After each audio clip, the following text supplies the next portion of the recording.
اللہ کے نبی نے فرمایا کہ تمہارا رب بہت حیا والا ہے، اس کو حیا آتی ہے کہ جب کوئی اس کا غلام، اس کا بندہ ہاتھ اٹھا کے اس سے دعا مانگے اور وہ ہاتھ خالی لٹا دے، تو اللہ تعالیٰ کو حیا آتی ہے کہ اللہ تعالیٰ کسی انسان کے ہاتھ خالی نہیں لٹاتے، وہ بڑی بزرگی اور حیا والے ہیں۔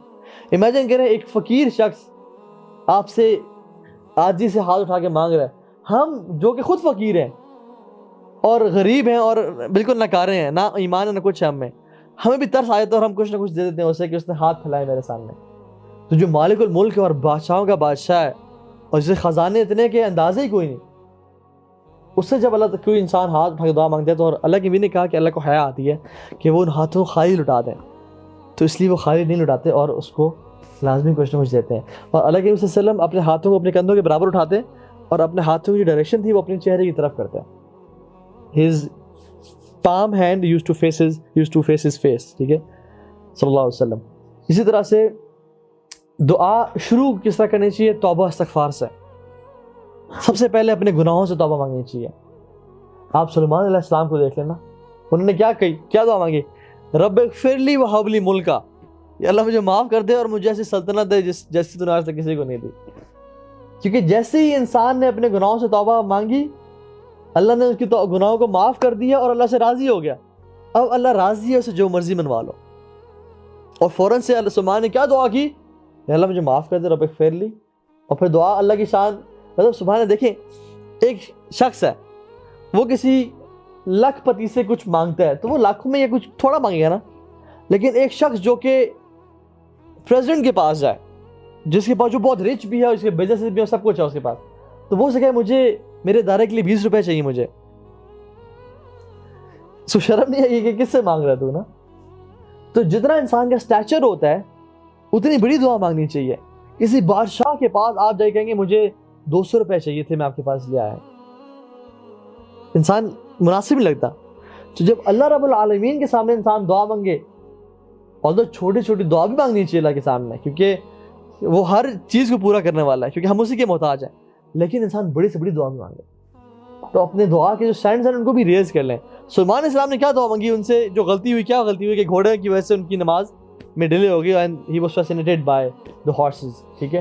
تو انہوں نے کیا؟ رب اغفر لی وہب لی ملکا، یا اللہ مجھے معاف کر دے اور مجھے اب تو نے معاف کر دیا، مجھ سے راضی ہو گیا ہے اور میرے گناہوں کو نیکیوں بدل دیا ہے، تو مجھے ایسا ملک دے جیسے تو نے آج تک کسی کو نہیں دیا۔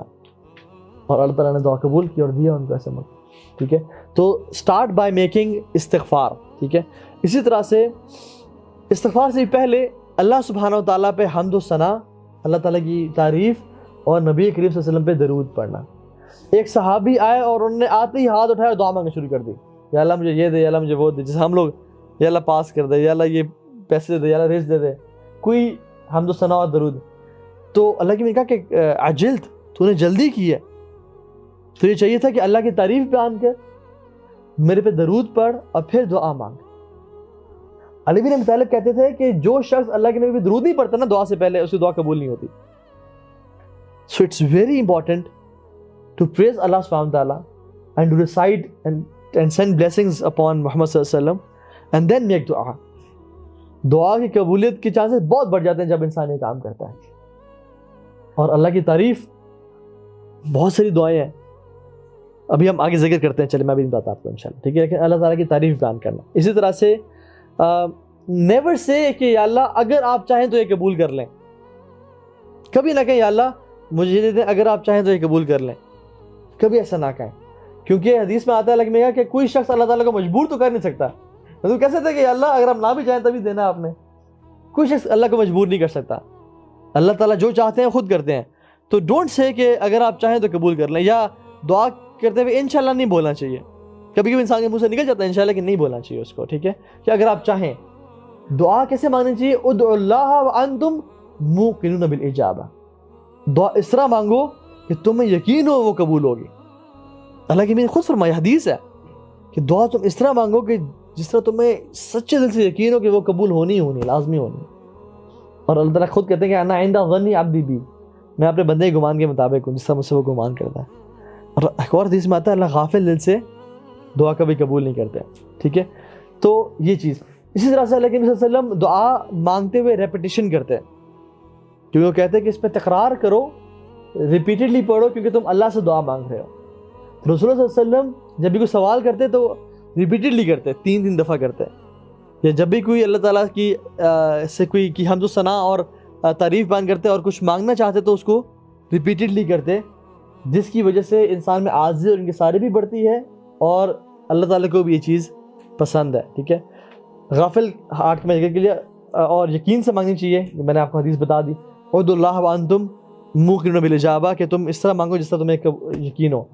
اسی طرح سے رسول صلی اللہ علیہ وسلم اکثر رو کے دعا مانگتے ہیں، رو کے دعا مانگنا بھی اس کی قبولیت بہت بڑھا دیتا ہے۔ ایک حدیث میں آتا ہے کہ رسول اللہ صلی اللہ علیہ وسلم نا بیٹھے ہوئے تھے اور کچھ صحابہ ان کے پاس اکٹھے ہوئے، اور یہ ان کے آخری دنوں کی بات ہے، تو انہوں نے کہا، صحابہ بیٹھے تو انہوں نے کہا کہ ابراہیم علیہ السلام نے دعا مانگی کہ ربی انہن اضللن کثیر من الناس فمن تبعنی فانہ منی ومن عصانی فانک انت الغفور الرحیم، اپنے لوگوں کے لیے دعا مانگی کہ یا اللہ، آپ یہ جو میری قوم کے لوگ ہیں انہوں نے اکثر لوگوں کو گمراہ کیا کیونکہ یہ دین پہ نہیں آئے، جس نے میری اطاعت کی وہ تو میرے میں سے ہے، لیکن جس نے میری نافرمانی کی تو آپ بڑے غفور رحیم ہیں۔ انبیاء کا دل دیکھیں آپ، جس نے تو میری اطاعت کی وہ تو میرے میں سے ہے، ومن عصانی فانک انت الغفور الرحیم، جس نے مجھے نہیں مانا نا آپ تو بڑے غفور رحیم ہیں۔ اور پھر کہا لگی نے کہ عیسیٰ علیہ السلام نے دعا مانگی اللہ تعالیٰ سے کہ ان تعذبهم فانهم عبادک وان تغفر لهم فانک انت العزیز الحکیم، اگر یا اللہ آپ ان کو عذاب دینا چاہیں تو یہ آپ کے بندے ہیں، لیکن اگر آپ معاف کرنا چاہیں تو آپ ہر چیز پر قادر ہیں، بڑی حکمت والے ہیں۔ اور کہتے ہیں کہ اور میرے لیے تو اللہ کی میرے ہاتھ اٹھایا اور کہا کہ یا ربی امتی امتی، یا ربی امتی امتی، اور وہ رونے شروع ہو گئے۔ تو اللہ سبحانہ تعالیٰ کو جلال آیا اور اللہ تعالیٰ نے جبریل علیہ السلام کو بھیجا کہ پوچھو محمد صلی اللہ علیہ وسلم کو کیا چیز رلا رہی ہے، اور اللہ تعالیٰ ہر چیز جانتے ہیں۔ تو اللہ تعالیٰ محمد صلی اللہ علیہ وسلم نے کہا کہ اللہ سے پوچھ کیا کہ میرے جانے کے بعد میری امت کے ساتھ کیا کریں گے۔ تو جبریل گئے اور جبریل نے اللہ تعالیٰ سے پوچھا اور اللہ تعالیٰ نے جواب دیا اور کہا کہ بتایا کہ اِنَّا سَنُرْضِيكَ فِي أُمَّتِكَ وَلَا نَسُوءُكَ، ہم آپ کو آپ کی امت کے حوالے سے راضی کر دیں گے اور ان کو کبھی بھولیں گے نہیں۔ اور اللہ کے نبی رو رہے تھے اس حالت میں۔ اب یہ اس سے 2 چیزیں ہمیں سمجھ آتی ہیں سبحان اللہ، ایک تو رونا دعا میں، عاجزی انکساری اختیار کرنا، اور دوسری بات اللہ کے نبی صلی اللہ علیہ وسلم کی ہمارے لیے دعا۔ واللہ اگر ہم ساری زندگی بھی سجدے میں گزار دیں کہ ہم اللہ کے نبی کی امت میں سے ہیں اور انہوں نے جو ہمارے لیے دعائیں کی، ہم شکر ادا نہیں کر سکتے۔ تو کبھی کبھی نا 2 نفل پڑھیں شکرانے کے کہ الحمدللہ ہم امت محمدیہ میں سے ہیں، جن کی تعریف، جن کی عظمت، جن کا پاک ہونا اللہ تعالیٰ نے خود بیان کیا، جن کی نگاہوں کا پاک ہونا، وما زاغ البصر وما غوا، خود بولا، جن کی زبان کی پاکیزگی، وما ينطق عن الهوى ان هو الا وحی یوحی، جن کا جو ہے نا جلسہ اور جن کی پریزنس اللہ تعالیٰ نے پاک قرار دی، جن کی امت کے بارے میں کہا کہ کنتم خیر امت اخرجت للناس، تو محمد صلی اللہ علیہ وسلم یہ وہ ہستی ہیں کہ جنہوں نے ہمارے لیے دعائیں کی، اور اللہ تعالیٰ نے کہا کہ انا سنردیک فی امتک ولا نسوءک، ہم آپ کو راضی کر دیں گے آپ کی امت کے معاملے میں، اور ہم ان کو بھولیں گے نہیں، ہم ان کو بھلائیں گے نہیں۔ اور یہی وجہ ہے کہ آج ہم اتنے گناہوں میں ہیں، لیکن ہمیں بندر و خنزیر نہیں بنایا جا رہا اور ہمیں تباہ نہیں کیا جا رہا، یہ رسول اللہ صلی اللہ علیہ وسلم کی دعائیں ہیں۔ اسی طرح سے دعا کرتے ہوئے اللہ تعالیٰ کے نام لینا، اللہ تعالیٰ خود کہتے ہیں وَلِلَّهِ الْأَسْمَاءُ الْحُسْنَى فَادْعُوهُ بِهَا، اللہ کے تمام خوبصورت نام ہیں، ان کے ذریعے دعا مانگو۔ تو اللہ تعالیٰ کے نام یا حی یا قیوم یا رحمان یا ذا الجلال والاکرام، یہ دعائیں کرتے کرتے یہ ان کے نام پکارنا، ٹھیک ہے۔ ایک حدیث میں آتا ہے ایک شخص نے کہا یا ذا الجلال والاکرام، ایک صحابی نے کہا، تو اللہ کے نے کہا کہ تم نے اللہ تعالیٰ کے ایسے ناموں کا ذکر کیا ہے کہ اگر اس کے بعد تم جو دعا مانگو وہ قبول ہوگی۔ اور یہ صرف ان صحابی کے لیے نہیں تھا، یہ ہم سب کے لیے ہے۔ جو شخص کہتا ہے یا ذا الجلال والاکرام، اس کے بعد جو دعا مانگے گا وہ قبول ہوگی، ایکسیپٹ ان دعاؤں کے جو کہ حرام دعائیں ہیں، جیسے کسی کے لیے برا چاہنا یا کسی کی قطع تعلق کی لیے دعا کرنا یا کوئی ایسی بری دعا کرنا، ایکسیپٹ ان دعاؤں کے، ٹھیک ہے۔